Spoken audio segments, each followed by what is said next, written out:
All right, hello and welcome to today's video where we're going to be talking about stepping into both and thinking. All right, so this talk is all about the importance of learning, that when we are looking to solve problems, when we are looking to find solutions to our issues, when we're trying to move forward, when we're feeling stuck in life, when we are feeling like we have tried everything we know to try and we've done everything we know to do and nothing is working in our lives, that a lot of the time what we need to do is find a way to look at the perspectives that we have written off and look at the other side for the seeds of truth that it contains, so that it can help to inform us about what we might be missing in terms of our perspective, to help us move forward and to help us understand what we need in order to fix the things in our lives that are bothering us, and so on and so forth. And also, this practice of learning to step into both and thinking is a really big tool that we can use when we say that we want less division and less conflict on this planet. Because when we take the time to genuinely allow ourselves to explore the perspectives of people who hold different ideas than we do, we are often going to understand why people hold the perspectives that they do, right? We are going to be able to give ourselves the capacity to have more empathy and understanding for people who believe things that we don't believe, and for people who see things in a way that we don't see them.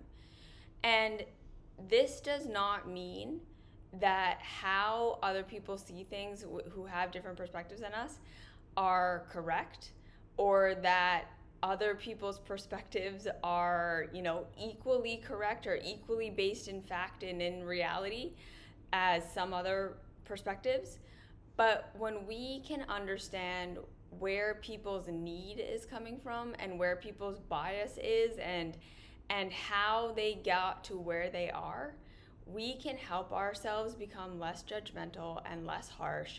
And then when we are people who are saying that we want to offer solutions and we want to make the world a less divisive place, we need to understand that when we communicate with people and when we are working to make the world a less contentious place, when we can meet people where they're at with compassion and with saying, like, okay, I get why you believe what you believe, I get why you see what you see, I understand your bias, and we're not approaching it from the stance of like, you're such an idiot for believing that, or like you're just being manipulated, or you're just like, and writing people off, even though that might feel good in the moment. We can actually way more effectively bring solutions and options to the table that people are actually going to take, and that can actually move the conversation forward, that I can actually work in a way that helps people shift their perspective, versus just creating another me against them, you against me, my perspective against your perspective. And before we really get any deeper into this, I want to make it clear that I am not trying to subtly talk about any world events that are happening right now. That I am not trying to say that there are two sides of a coin on anything specific that's happening right now, and that every side is equally correct. And okay, this is not code for something, so please don't read into my words in that way. And rather, I want us to take on this both and thinking. First, from a place of working in our own lives. Okay? working in our own realities, when we're looking at our problems, like our health issues, our mental health issues, our relationship issues, when we are feeling personally stuck in our personal lives, both and thinking can be something that really benefits us in our personal lives in a way that I said, helps us to see what we're missing, helps us to get curious, helps us to understand that other perspectives might hold seeds of truth that we are missing in our perspective, and that by trying to eliminate information, we tend to actually make our lives harder, and we narrow in our focus on what we think the answer is, on what we think the truth is, on what we think the area is that we are going to find our answers. And in that, we often lose the bigger picture. And then when we get stuck and when what we're doing isn't working, or when we figure out that, what we have been doing doesn't work anymore, we are then left with no options, and we get stuck in a situation where we go into what Tony Robbins, not that I promote Tony Robbins, I don't, that Tony Robbins calls the crazy 8 cycle, where we are just doing the same things over and over and over again, telling ourselves that we're doing something different because we have limited our perspective so much that we can't do anything other than what we've always done. Because again, we only have that much information, and then we keep trying to make what we think we know work. It doesn't work. We give up. We start again. We give up. We start again. We give up. And what we actually need is new information. What we actually need is expanded awareness, because what we have is either not the full picture or it's not the picture at all. And so looking to see what information is right and what information is wrong so we can write off whole chunks of information actually mean that we trap ourselves in having no solution if what we're doing isn't working. Okay, so I really want us to understand that I am talking about, more specifically in this video, I am talking about how to approach our individual lives when we are facing problems that we have attempted to solve over and over and over again, and we are not finding solutions. Okay? This, again, is not a political commentary. This is not me trying to, again, subtly speak to something and say that all perspectives are equal, or that if you have a strong political leaning in one side or whatever, that you're totally wrong, and that's not what we're talking about here. Okay, so I just want to make that clear. And again, I do personally believe that there's always value in trying to understand where people who believe things differently than us are coming from. I really do believe that in our world, that if we could spend more time, rather than spending so much time picking other people's arguments apart and attacking them, and because, and okay, I think I'm actually going to get into this later in the video, because there's an issue with division on our planet, obviously, and there's an issue with how we treat each other when we recognize that we hold different ideas, and when we hold different ideas and different values and different perspectives, that I don't think is beneficial for any of us. But we can look at that later, okay? So first things first is I want to talk about both and thinking when we are looking at our own personal lives and our problems that we're facing, and how black and white thinking keeps us stuck. Okay, so that is what we're going to be talking about for the first bit of this video that we're going to talk about right now.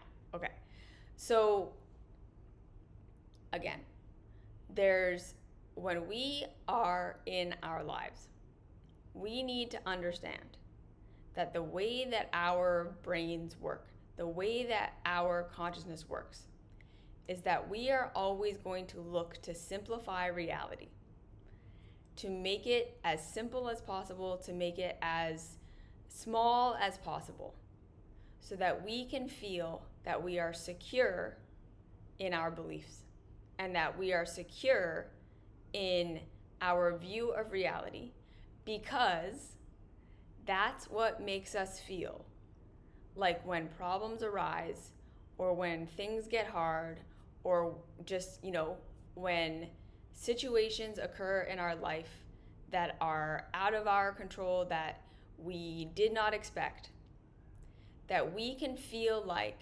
we have a basis of knowledge and a basis of understanding that we can lean on to find our answers. That we are not going to be caught off guard by things changing and things being uncertain, because we feel like we have, like I say, this base understanding of what reality is, how reality works, and therefore what we should do when problems arise.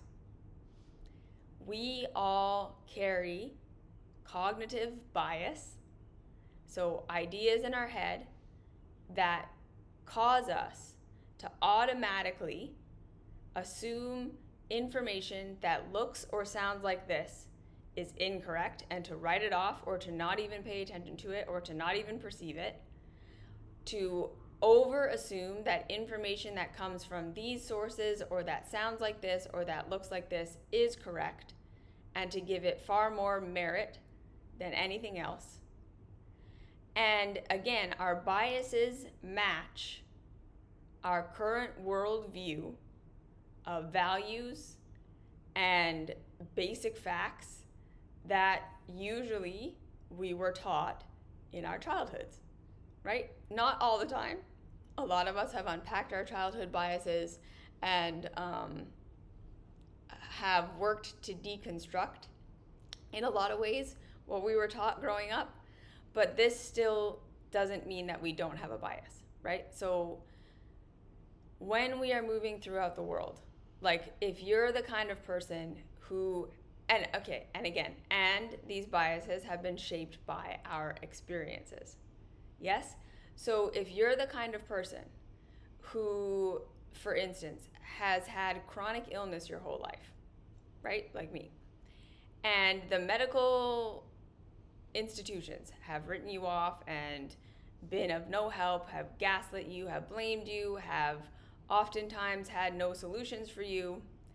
And then when you ventured into holistic medicine and alternative treatments, you actually found things that did help and that did give you answers.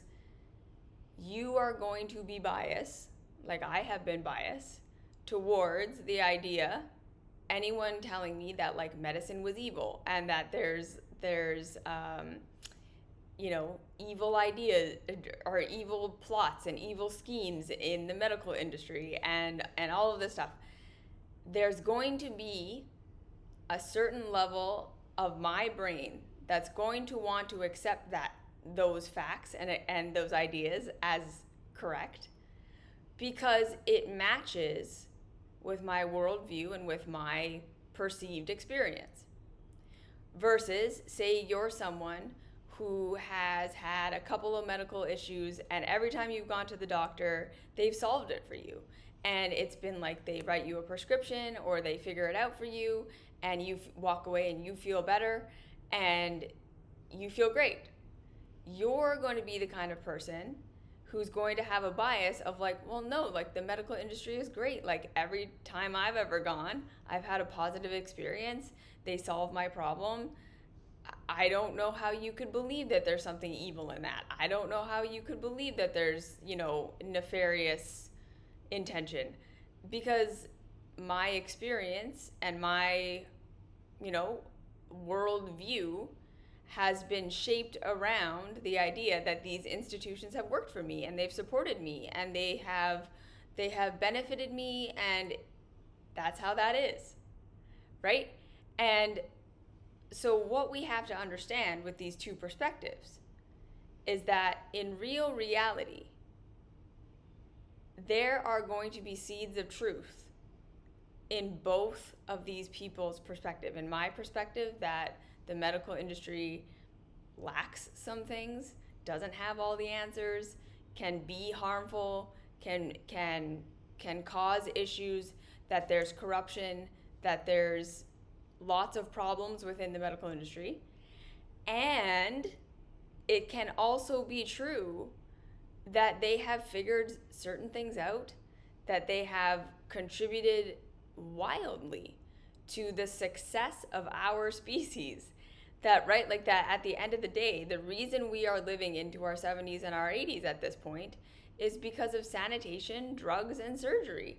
Like, we can't write off that these institutions that have a lot of flaws and a lot of problems and a lot of things that make them not great have also been incredibly beneficial, and that they have helped the world. And so both of these perspectives hold truths, and neither of them are the whole truth. Neither perspective is 100% correct. And so if you're someone who's then ill, and the first thing you want to look at is, what is my bias, right? Like, what is my current view and perspective of medicine and healthcare and the systems, and where I can go to find solutions and where I cannot go to find solutions, right?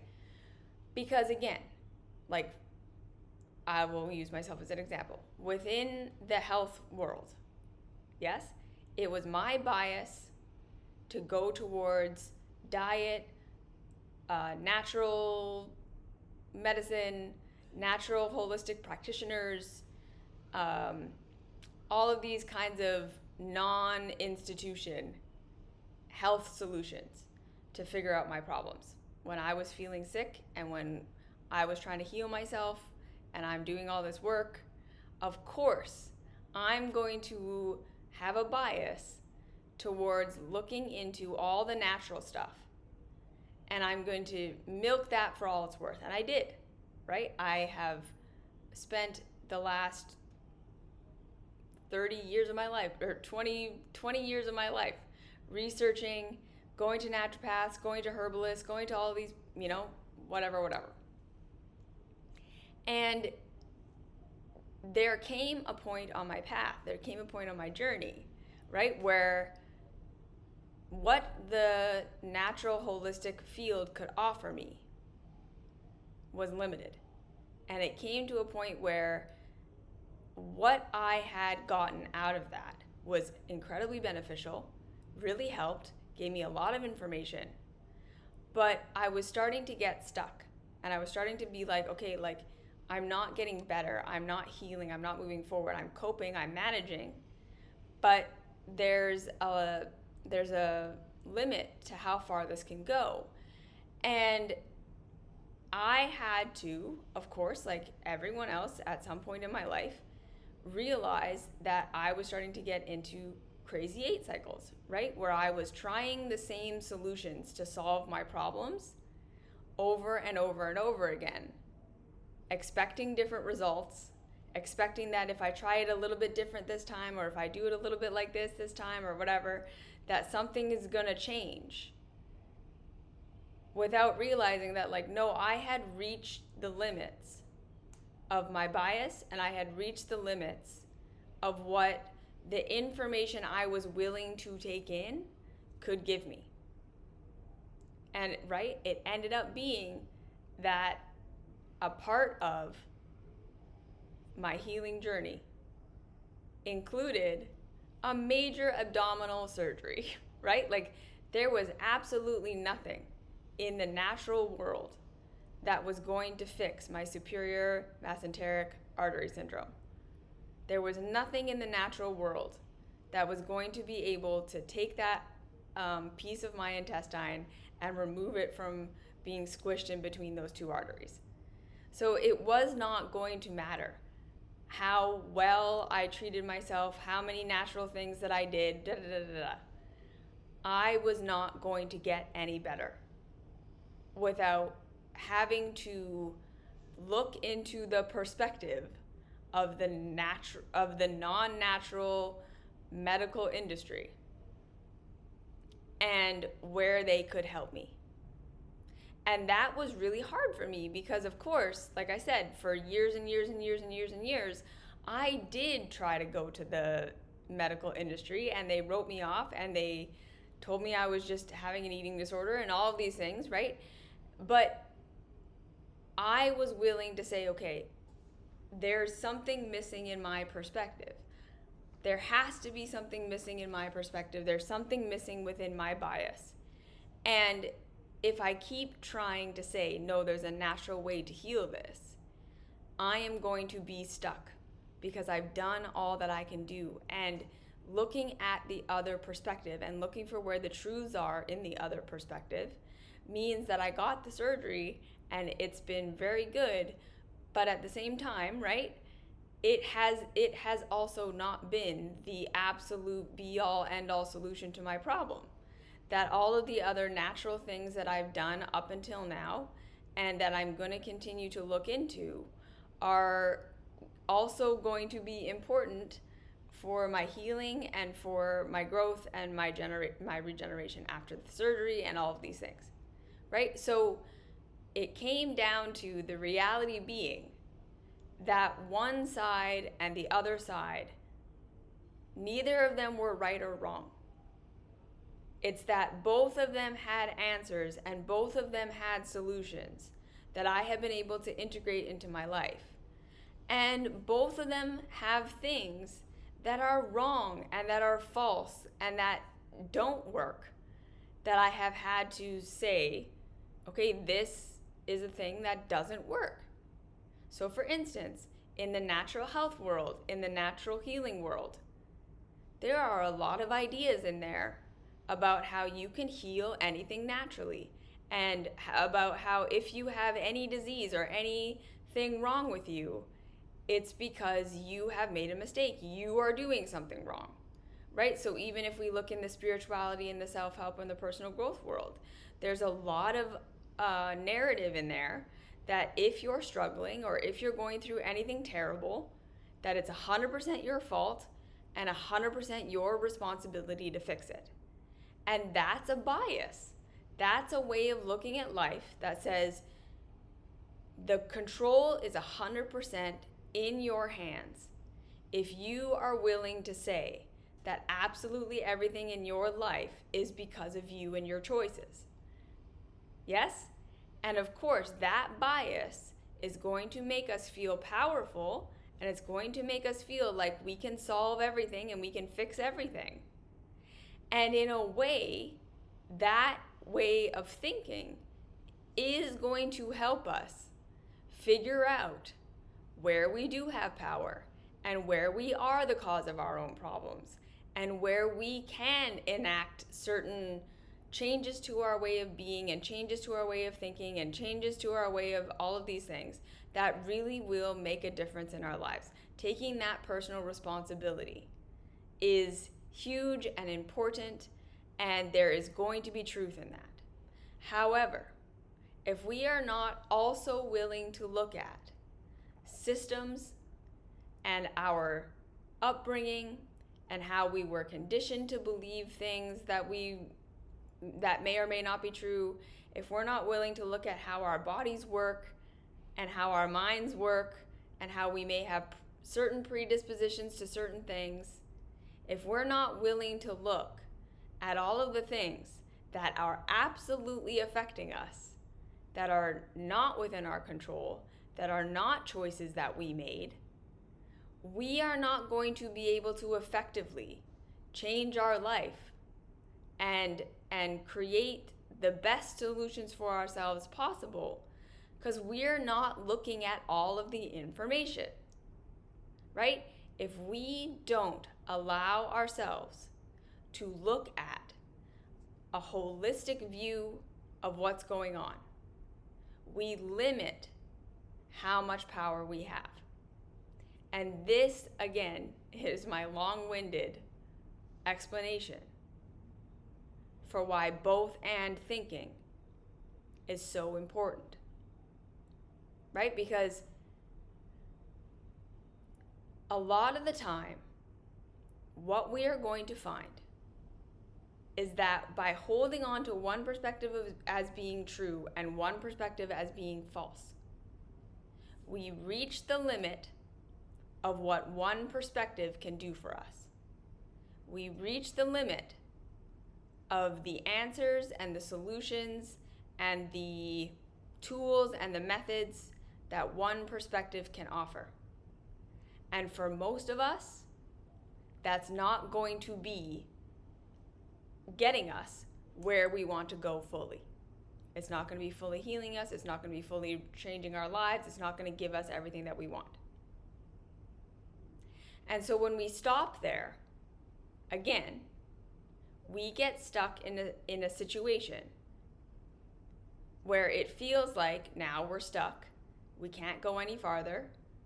And we're going to keep trying to take solutions that are not actually solutions. And we're going to keep applying them. And we're going to keep trying them in all these different sorts of ways, convincing ourselves that we're doing something different, when really we're doing the same things over and over and over again and expecting different results and keeping ourselves stuck. Because we've written off a whole other perspective that is going to contain information that will then add to and help enhance the information we have from our perspective that we usually hold. Okay? This is the magic of both and thinking. That when we allow ourselves to say, okay, I have had my bias towards this kind of information, and I have been utilizing these solutions, and they've worked, and they've helped, and they've moved me forward.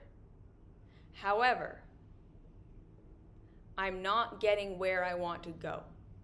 I'm stuck, and the solutions that I currently have and the perspectives that I currently hold are not taking me past this point of stuckness. And then, second thing, being able to admit to ourselves, right? And I'm now doing the same things over and over and over again and expecting different results. I'm now saying, like, because this diet intervention helped me to this degree, if I just keep doing it, if I just keep doing it harder, if I just keep doing it more, if I just keep doing it more extreme, it's going to bring me better results. And then noticing that that doesn't happen. If I just keep implementing this one relationship tool, this one communication tool, and we just do it more and do it more and do it more, that's going to take me further. We have to start to say, no, okay, at some point, I've reached the limit of no returns or diminishing returns, right? It helped, it got me here, but doing more and trying harder and pushing more in this direction, or continuing to try to use this tool to solve this problem, even though it makes perfect sense to me and it makes perfect sense to my bias that this should work, if it's not working, we need to start to say, okay, there's probably information out there that I am not seeing that is going to add to and enhance what I already know. Okay? So when we are stepping into both and thinking, a lot of people, right, when they look at starting to consider other perspectives than their own and to consider the other side of the coin, the information they've been up until now being like, that's wrong, I'm going to write that off, there's no truth in that. We automatically assume, okay, well then that must mean that what I know and what I have is wrong. If the other side has information, if the other side is correct, then that must mean that everything that I've done is incorrect. And that must mean that I'm wrong about all of these things. So the first thing that I want to say is that when we're stepping into both and thinking, we want to be very, very cautious not to say, well, then this means that I have to throw everything that I know out, or that I have to assume that everything that I believed up until this point is incorrect, because that's not true, right? If we have the evidence that certain things that we have done have worked and have been beneficial, we know that that's true. We know that that has worked. We can just say, but it's not the whole picture. Yes? And then when we start to assess and analyze the other side, usually what we're going to find is that the seeds of truth that exist over there actually enhance what we already know. We don't necessarily have to get rid of what we know. We don't necessarily have to then say everything I've ever believed and everything that I've ever thought is incorrect and now I have to switch to the other side. Instead, we can say, no, I'm going to look for the truths that exist over there, the added information that I'm not seeing because it's not part of my bias right now. And we are almost always going to find that it, like I say, enhances what we already know. It's not so much of a contradiction as we thought it was, but rather it actually fits into supporting what we already know and what we're already doing and helping us move forward even more. So like I say, when I got surgery, which is not holistic, which is not natural, and I realized, yes, that a whole bunch of my problems had nothing to do with choices that I had made. That I did not cause my intestine to be jammed between two arteries, right? I did not choose that. That was something I was born with that no one diagnosed and no one figured out until I was 35. And so the reality is, right, I went through a bunch of years of suffering and trying to fix my problem and taking responsibility for myself for a thing that I was never going to solve. I was never going to fix that on my own. I didn't cause it. It wasn't my fault. And like I said, there was nothing I could actually do about it outside of conventional medicine that was going to cut me open and cut that part of my intestine out of my body. Right? But does that mean that all the holistic things that I've learned over all the years that actually helped me to survive this condition that really should have taken my life, does that mean that everything that I've learned about natural health, does that mean that everything that has kept me alive to this point is incorrect? Of course not. It just wasn't the whole picture. But these two things together, so now getting the surgery, and now I have probably that 3 to 6 months ahead of me, and probably much longer, of a recovery.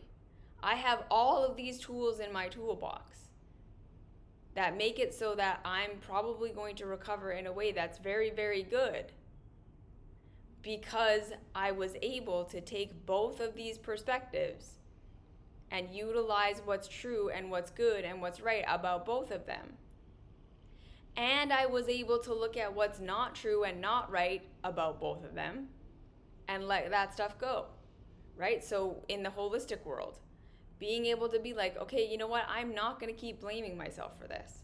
I am going to go to normal medicine and I'm going to look for help, even though the natural world would tell me, you can heal your SIBO, you can heal all of these things. All your gut issues are just like poor dietary choices, just go carnivore or whatever. You know what I mean? Like, it would have been easy for me to just to continue looking for natural solutions and bumping my head against that wall over and over and over again, because that was my bias. But by being able to recognize what was incorrect about my side of things, I was then able to open up to what is correct about the other side. What was correct about the other side. And at the same time, does this mean I now believe that, the pharmaceutical industry isn't completely, nickel diming people into a state of oblivion for profit, and that it's an awesome industry and everything's totally above board and everything's great about it? Of course not. Does this mean that I now believe that everything in the holistic world is completely stupid and everyone's scamming you, and if it doesn't have a double-blind controlled study, that it could not possibly be true? Of course not. I hold a balanced perspective that at the end of the day, neither of these two sides of the coin are always right or always wrong, but rather everything is being offered by flawed human beings, some of whom have great intentions, some of whom do not. And it's my responsibility as someone with both and thinking to be able to critically think about the source of information, about their bias, about where they may be coming from, and to apply people's solutions and ideas from a place of experimentation, right? Not taking anyone as being always right or always wrong, but allowing myself to try things and to say, okay, it's either going to work or it's not. It's either going to provide benefit or it's not. And in my view, I can take what works from anyone and also question what doesn't work from anyone. Okay? So again, this is the big power of both and thinking, is that we step out of looking for a side or a person or a perspective that we think we can always trust and we never have to question. And it takes us out of the thinking of looking for other perspectives and other views that we feel like we can always just write off and we don't have to think about. And it puts us in a position where we say to ourselves, okay, I am going to be responsible for critically thinking. I am going to make myself responsible for not just having a method of operation and a method operandi, where it's, I write all this off, I believe this, and then I don't have to think. I don't have to consider anything beyond that, right? Martha Beck tells us that, generally speaking, by the age of 25, most people have kind of created their worldview to the point where they are going to operate about the way that they're operating at 25 for the rest of their life.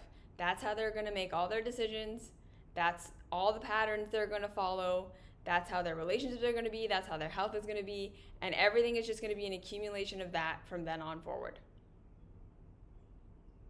Because we've just basically decided we have a worldview. This is the information I always trust. This is the information I always write off. These are the patterns I'm going to repeat. These are the things I'm never going to try. And we just do that for the rest of our lives. Right? We're looking for a default. We're looking for a way that makes it so that we feel like we don't have to think and we don't have to consider. And then we go through the world spending most of our time defending our biases. Right? A lot of us then go out and say, and the way that our mind works, again, we're not even doing this consciously. But we're constantly then looking for the information that supports what we already believe. And we're constantly looking for the flaws in the information that contradicts what we believe. So we are never actually considering the other side.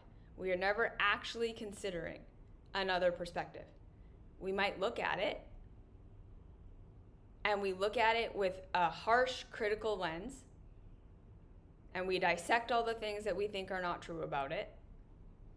And then that reinforces that, see, I'm believing the right thing because what they believe is stupid and wrong, and here's all the reasons. And I've thought about it. I've critically thought about it. And then when we look at all the things that we believe right now, that we currently believe and that we currently hold to be true, and the things that we currently hold as being trustworthy, and we convince ourselves that we are critically thinking about that. When in reality, what our brain is doing is looking for all the things that enforce what we think we believe. We're looking for all the evidence that what we believe is true and what they're saying is true. And we're writing off anything that leads us to believe that there might be a flaw in that logic. And we don't realize we're doing it. That's our cognitive bias. We truly believe we're thinking critically, when in real reality, we're critically thinking about anything that doesn't support our bias, and we're being overly generous with anything that does. Because we're assuming that we hold the truth that we already know, that we know who to trust, and we know what's right and we know what's wrong. And then we're just looking to defend that for the rest of our lives. And so long as that's working for you, right? So long as that view of reality is continuing to help you grow and expand and solve problems in your life, I would say go for it. But the problem again comes when we get into these states of reaching the limits of our understanding. So for the other example, right, when we're looking at the self-determination, I need to take responsibility for myself, everything that happens in my life is because of me perspective, versus the I'm a victim, I'm a product of my environment, I am in systems that I can't control, there are things in my life that have nothing to do with me that deeply affect me. And we say, okay, well, which of these perspectives is correct? The reality is, both of them are. Both of these perspectives hold truth. And if we only focus on what we think we have control over, we are going to become the kind of navel-gazing people who constantly blame ourselves, constantly shame ourselves, who are in a constant state of believing that we can change things that maybe we can't change, or trying to change things in a way that we are never going to be able to change them, because we are seeing ourselves as the root cause of everything when we are not the root cause of everything. And so, like, if you think of it in like another way, like if we're in a canoe and it's sinking, and we believe that the water that's coming in over the top is the problem, but actually there's a hole in the bottom of the canoe, and that is where the problem is happening, we can, build up the side of the canoe as much as we want. We can make it so that no more water can lap over the side, and the canoe is still going to sink, because the actual problem is the hole at the bottom. So when we think everything in our life is because of us, and we keep applying the solutions of personal responsibility, is it true that some of the water that was coming over the sides was taking the boat down? Yes. So is building up the sides beneficial on some level? Absolutely. But there's a limit to how much that's going to solve if we don't plug the hole. You see? So now if we look at the other perspective, we look at systems We look at the things that we were born into, that we didn't choose. We look at our bodies and how we might not be able-bodied the way we thought we were, or maybe we're neurodiverse, or maybe, right, we've experienced traumas that have really impacted the way that we communicate or the way that we see the world. We're going to see things. We're going to gather information about why we are where we are and why we are experiencing what we're experiencing. That is true. That doesn't fit into personal responsibility necessarily. But again, when we start to understand that stuff, when we start to see systems, when we start to see the stuff that we didn't choose and wasn't because of us, oftentimes this is going to give us more power in our personal responsibility journey, because now we have more information, more awareness about things that we weren't even looking at before, that we can find, okay, so where in those things do I have some choice? Where in those things that I didn't choose and that I didn't create and that I can't necessarily control, can I make improvements? Right? I may not be able to completely plug the hole, but I can now address it in the ways that I can, versus having absolutely no awareness of it and just continuing to build up the sides of my canoe to infinitum as my canoe sinks. What we're going to find is that when we step into both and thinking,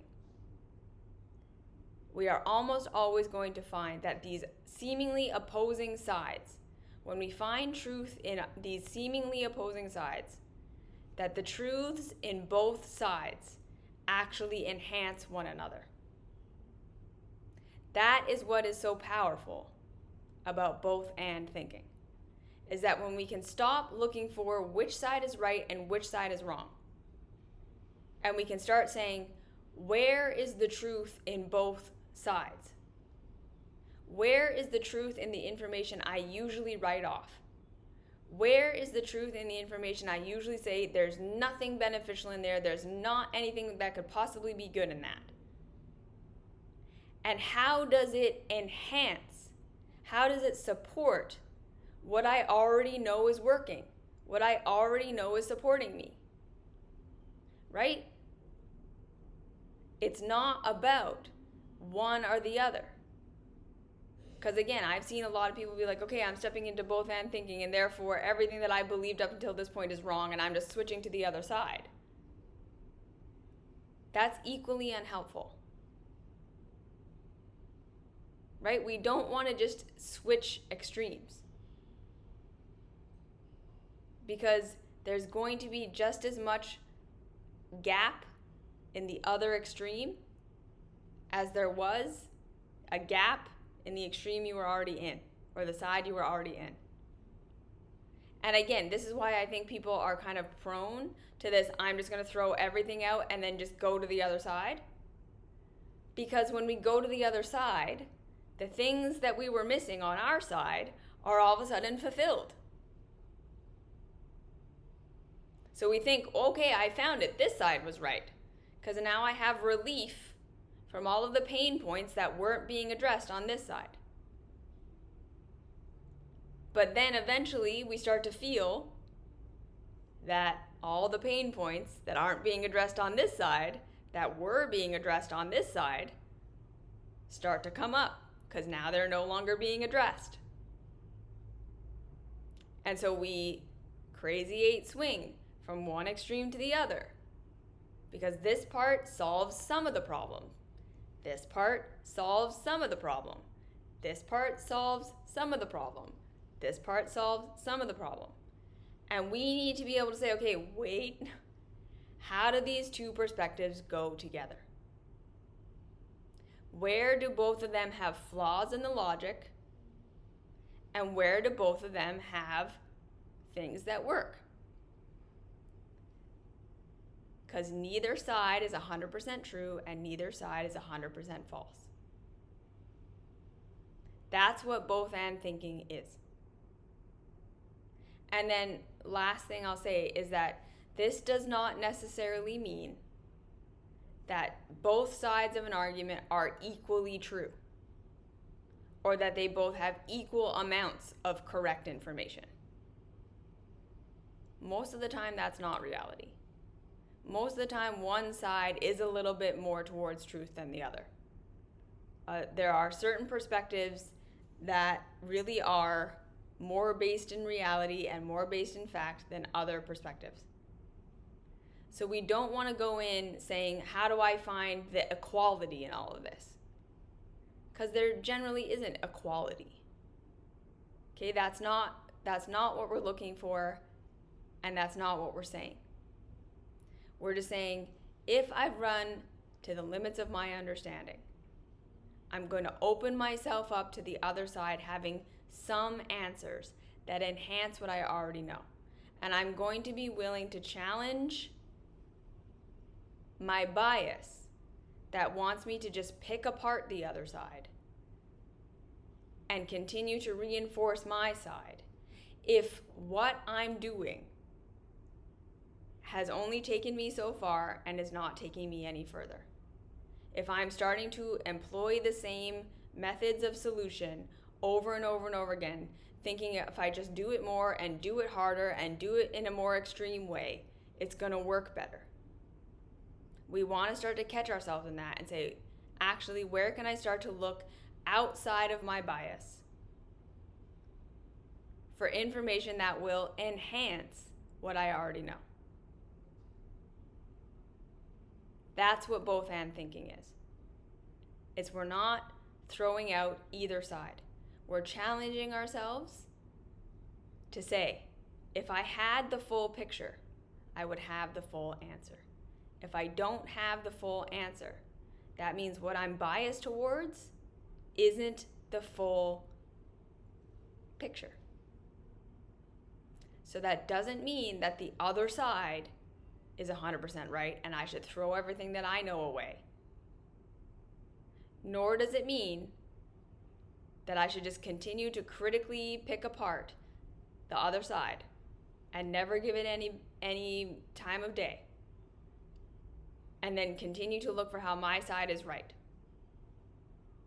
It's we start to look at the other side for where are the seeds of truth that exist over there. But we do so cautiously, being able to admit on both sides what isn't right and what isn't working. We have to be willing to admit what isn't working about the side that we are biased towards and what might not be correct about the information we currently hold as sacred and true. And we have to be willing to say also what we critically can see is not correct about the other side. Both and thinking is about saying, I'm not going to go on autopilot. I'm not going to let my bias be the thing that lets me say, I always write this off and I always accept this. I always do this kind of thing. I never do that kind of thing. Where are the seeds of truth? And again, I just can't emphasize enough how much doing this helps you to understand things so much more. When we look for why are people who are trying to solve the same problem that I'm trying to solve doing something so deeply, radically different than what I'm doing? If you look into why they're doing it, if you really look into honestly, like giving them the benefit of the doubt, why are they doing it? You're going to discover they have good reasons. And you're going to probably discover parts of your solution in their way of doing things that you can add to what you're doing. You don't have to become like them. You don't have to go all the way over there. But you're going to learn things that you didn't know, that your perspective wasn't allowing you to see. That's what's so beneficial about that. Okay, and then again, like right when we're looking at the general population and how we are so trained in our culture to be so polarized, to be polarized against one another, this side against that side, right against left, liberal, conservative, like all of this stuff. Like, again, to be a both and thinker does not necessarily mean that you think that each perspective is equally true, or that you're trying to say that everyone's viewpoint is 100% valid, or, like I say, equally based in fact. It's about saying, okay, everyone came to their point of view for a reason, and not dehumanizing other people who hold perspectives that are different from you. This is what I think is so toxic and harmful about the divisive nature of our culture. It's not so much that we disagree with each other, or that we can see that people's ideas are just blatantly false in real reality.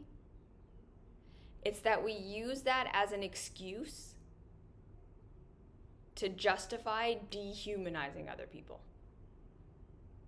We use that as an excuse to justify having no compassion, having no understanding, and treating other people like garbage, and speaking to them like they're less than human, and writing people off, and shaming them publicly, and doing all these things that are gonna feel emotionally good for us, especially when we feel deeply justified and we feel like the other side is causing harm and the other side is wrong about everything, and their perspective is the reason all this horrible stuff is happening. It can feel really good to shame them and mock them and tell them how horrible and out to lunch they are. But what does that solve? Because that's not changing anyone's mind. That's not taking anyone who has harmful beliefs, who are objectively causing harm on this planet, and making them more compassionate and making them more able to see a different perspective. We can be blunt and we can be straightforward and we can say, like, look, this isn't reality and this isn't true.